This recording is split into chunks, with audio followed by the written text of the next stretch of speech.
Look at these athletes here, the peak of their performance. They would wreck almost anyone in a one-on-one situation, but when they're caught up in the moment and they're working within their framework, whether that be boxing, whether that be grappling, the second something takes them out of it and they become angered, it changes. Years of training and skill go out the window and they instead go into a primal instinct response. Why is this? Why does this happen?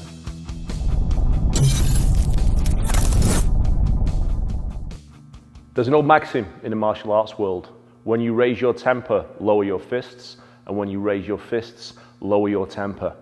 How does that translate over when it comes to a trained fighter getting into an angry brawl versus a match fight, a sport fight, or whatever other term you want to affix to competitive martial arts?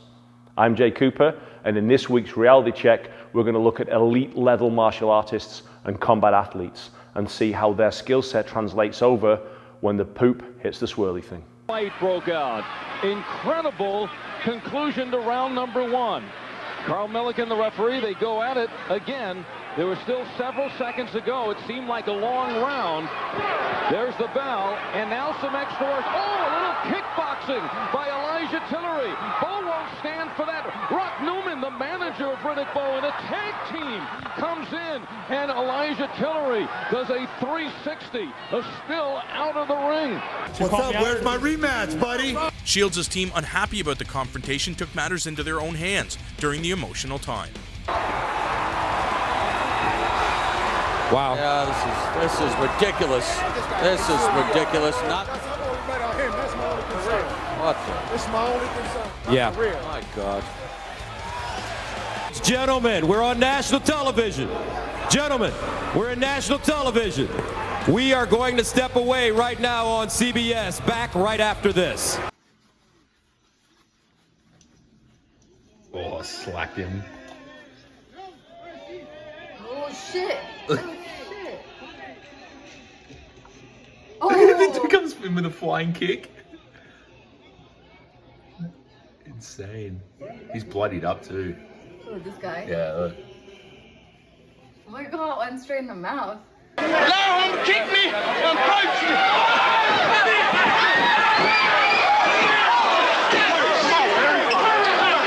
Come on. Also in the heavyweight division, Herbie Hyde hardly welcomed London-born Michael Bent back with open arms. Come back. So as you can see, when we're looking at these, you've got people that are boxers that will wrestle and kick. You've got grapplers that will box and slap. And you've got athletes that are trained to perform under highly stressful, combative conditions, defaulting to brawling, spitting, clawing, raking, and anything else that they can do. What does this tell us about the reality of combat? Everyone always usually says, if you're not sparring, you're not going to work well under pressure. If you're not performing with an art that has an element of competition or resistance against it, you're not going to perform well under pressure. I can't actually disagree with any of those statements. If you train under pressure, you will fight under pressure. That's undeniable. But as is always the case, there are caveats, there are qualifiers, and there are important things to consider. The physical dimension in martial arts, in combat, in self-defense is always the easiest thing to take care of. Look at these athletes here, the peak of their performance. Fit, dangerous. They would wreck almost anyone in a one-on-one situation when the terms are those to dictate.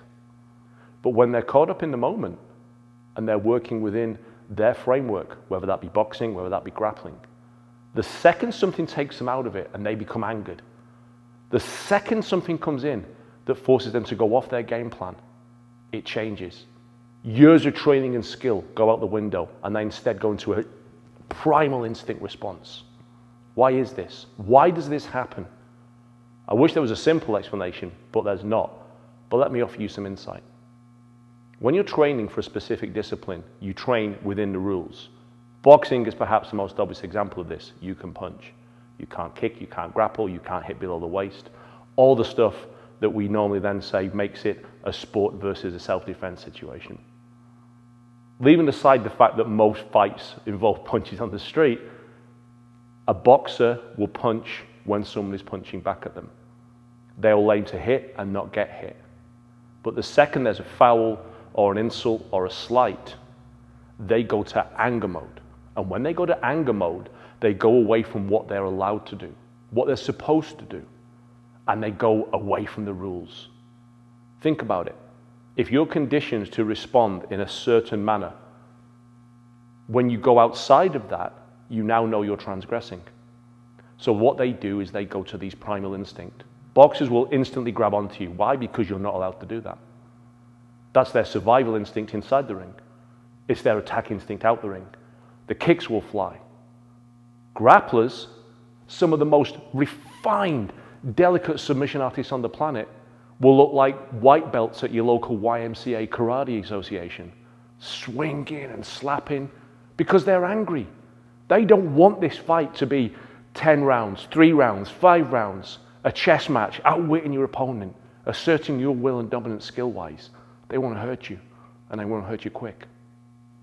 This is one of the fundamental differences between a sporting competitive aspect and self-defense systems. If you're working within a self-defense paradigm, you've got 10 to 30 seconds to end that usually. Much beyond that, it's going to get increasingly dangerous, increasing likelihood of severe injury, or more and more people joining in and the situation morphing out of control. We've seen that in reality checks. Does this mean we can neglect the boxing skill set, the high-level grappling skill set, the high-level kicking skill set? No, quite the opposite. You need to have these very precise, very dangerous, very effective skills, but you need to be able to recall them under aggressive pressure situations that you do not expect.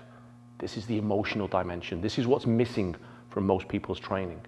Emotional dimension in a boxing ring, in an MMA match, in a kickboxing match, in a karate match, you can prepare for that because you know what you're going to get and you know what to expect.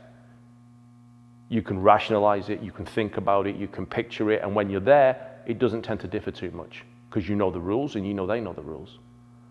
It's the ones you don't expect, those situations that arise unexpectedly, when adrenaline kicks in, the fight, flight, and freeze responses take over. That's what we need to harness and control. Is there ways to do this? Absolutely there is. And there are several training methodologies, several training drills that are out there that can be suggested. I will be sharing these in the weeks and months on the Aftermath page. So if you're not following me already, I suggest you do so. Because I certainly don't want to give everything away in one video.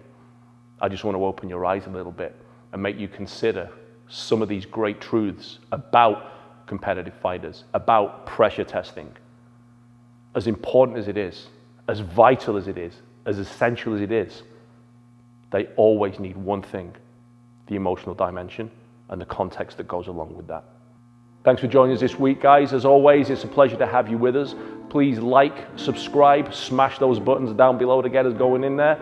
Please don't do it angrily. Use a nice refined technique to do so. And I will see you on the next reality check.